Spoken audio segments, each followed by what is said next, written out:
Well, hi everybody and welcome. This is Martin Veach for Mining Magazine and Mining Journal once again.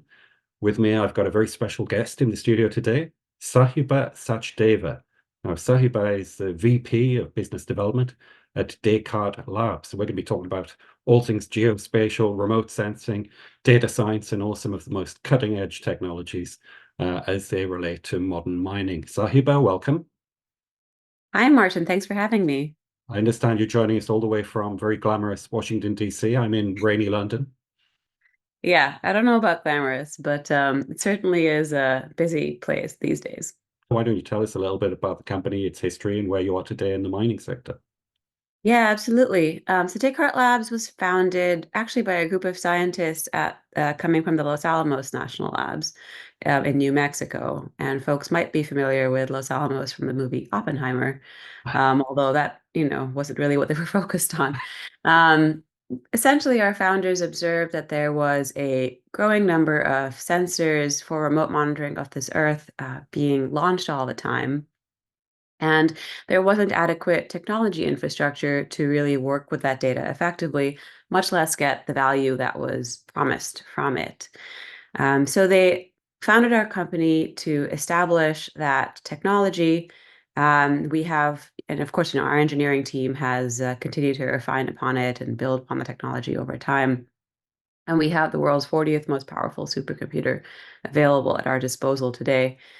And that trend that they observed has really just continued. There's more and more satellites launching all the time. You have different modalities of data. You have airborne collections happening.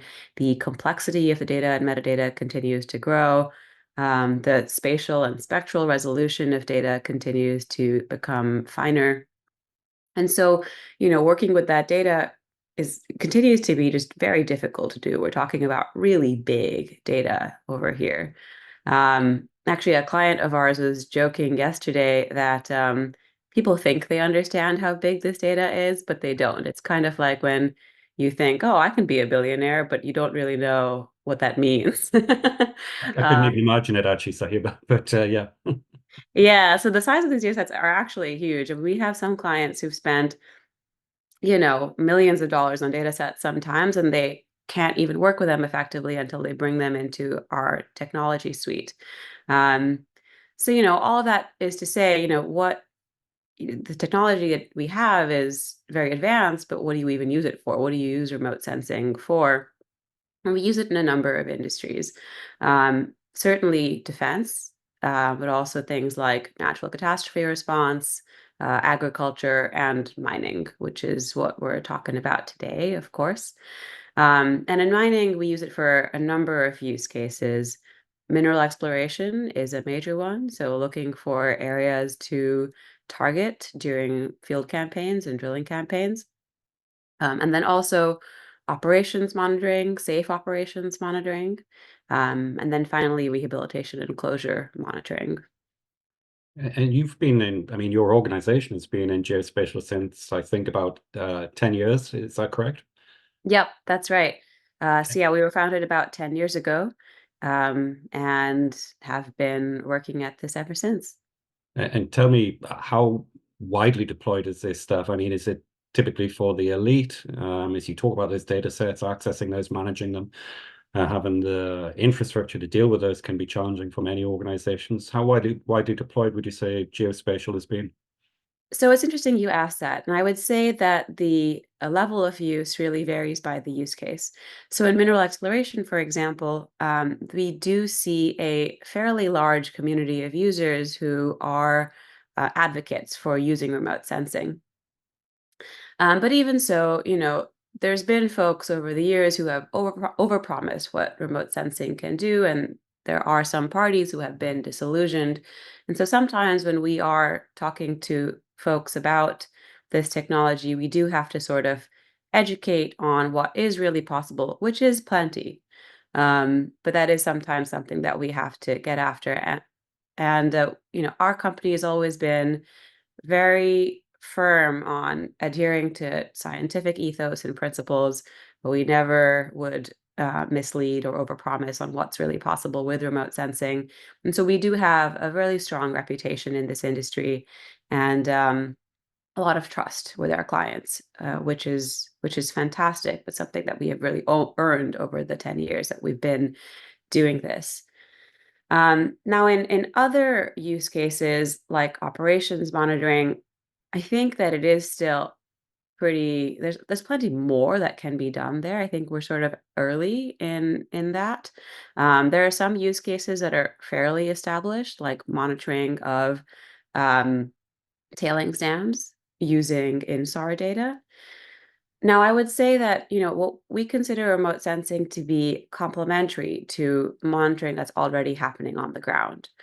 We wouldn't say that it's a replacement, but it does provide a lot more context and a lot more of a holistic view of assets than what can be achieved by point solutions.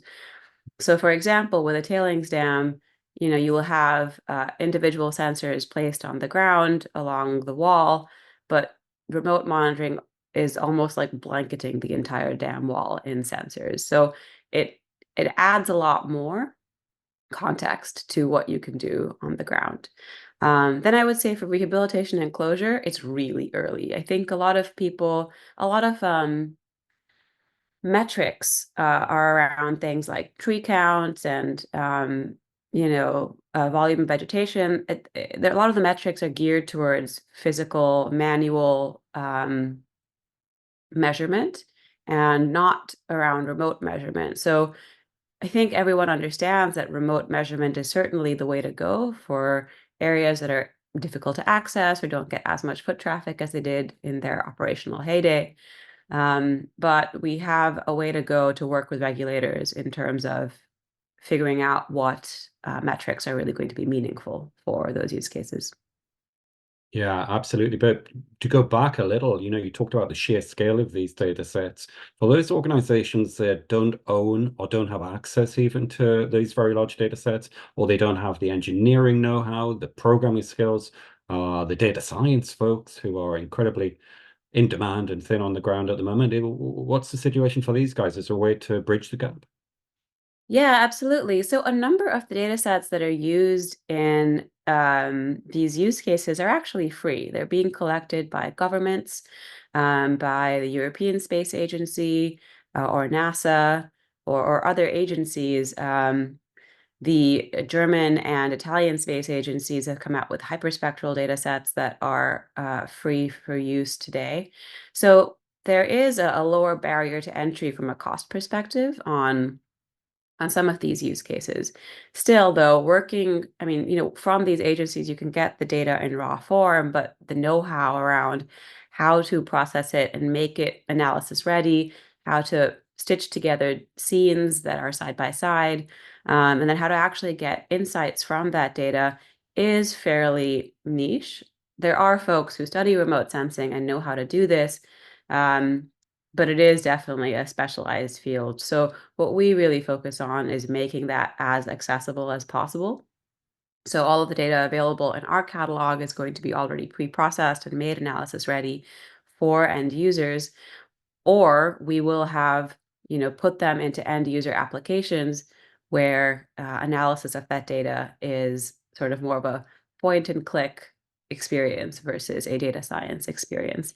Now, if you are a data scientist, um, there's flexibility to be able to work with that data um, as creatively as you'd like, but we do try to lower the barrier of entry to other folks.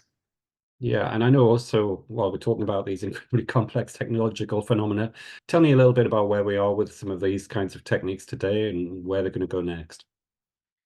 Yeah, absolutely. So, for most of, mineral exploration, remote sensing history, folks have used multispectral data sets. Aster has been the workhorse of remote sensing for mineral exploration for a number of years, and it's still very much in use today. The thing is that with multispectral data sets, you can at best distinguish mineral groups, but not mineral species, because you're looking at fairly, relatively, broad spectral ranges when you are looking at the Earth.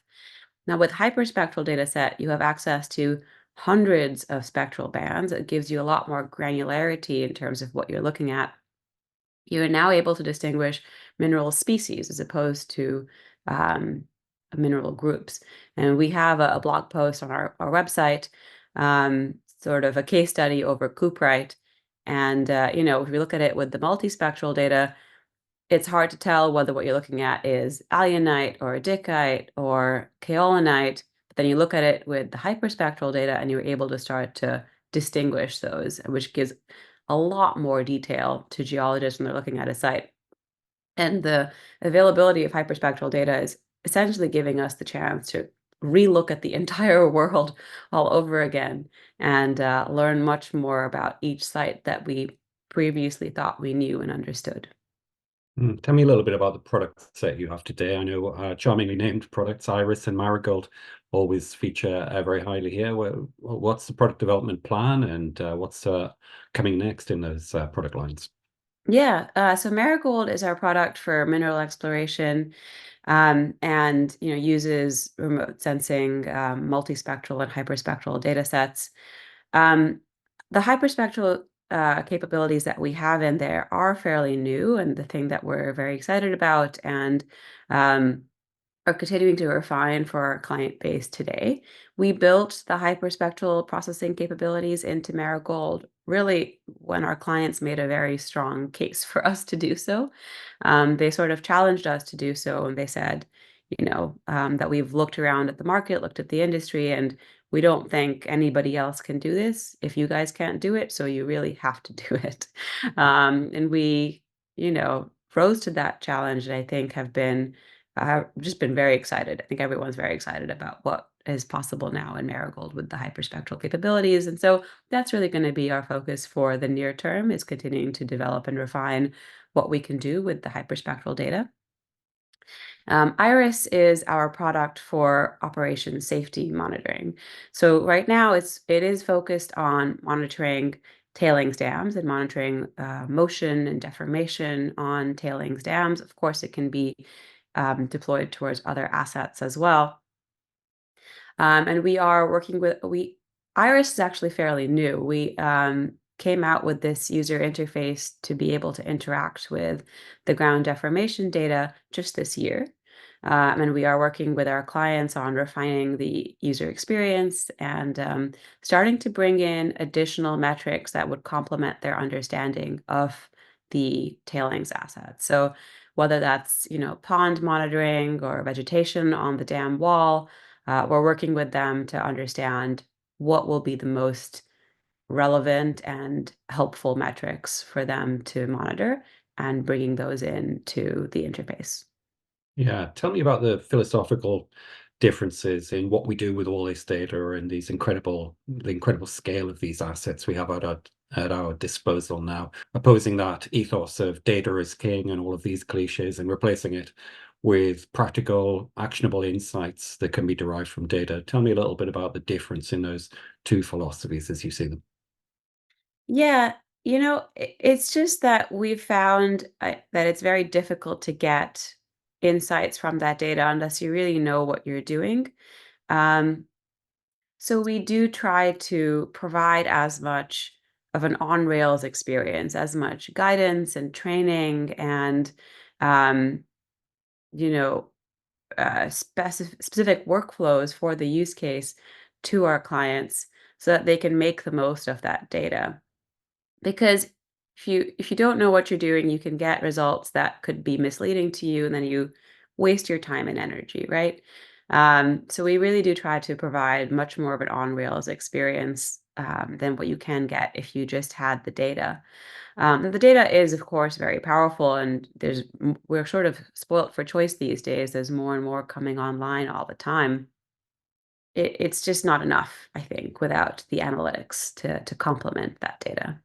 Yeah, there's always that question, isn't there, of garbage in, garbage out, and being not seeing the wood for the trees as with anything with data management. Look, we'll have to wrap up in a second, but you know the situation mining's at the moment. It still gets a lot of criticism for erstwhile practices, but at the same time, it's becoming embedded and suffused with digitization and automation tools. Are you confident and optimistic about the future of mining generally and how it combines with the data world? Absolutely. I'm fairly new to the mining industry myself. I just started working in it about 3.5 years ago. Um, but I've loved it ever since I've joined. It's just an incredible community of people who are so smart and care so much about the work that they do and about the footprint that they have on this earth. Um, the mining industry is critical to how we get over our reliance on the oil and gas industry as a society. And I think that, you know, that's a heavy mantle to wear. And I think that the Absolutely. industry does wear it with a lot of um, responsibility. We're really happy to be part of that journey and be part of that solution. Um, but we, do it because we see that our partners in the industry carry that same responsibility with as much care as you'd like to see. And there's so much innovation when you go to these conferences and you meet with folks in the industry. There's um, so much excitement and so many good ideas for how we can do this effectively. And we're just really happy to be part of that solution. Well, it's a vast topic, and of course, we could be talking for hours, Sahi, but you've done a great job outlining some of the core trends, and I'm sure given a lot of our viewers food for thought. So, Sahi Sachdeva, I want to thank you very much for your time today, Thank you, Martin. and thanks to everyone for tuning in. Bye bye.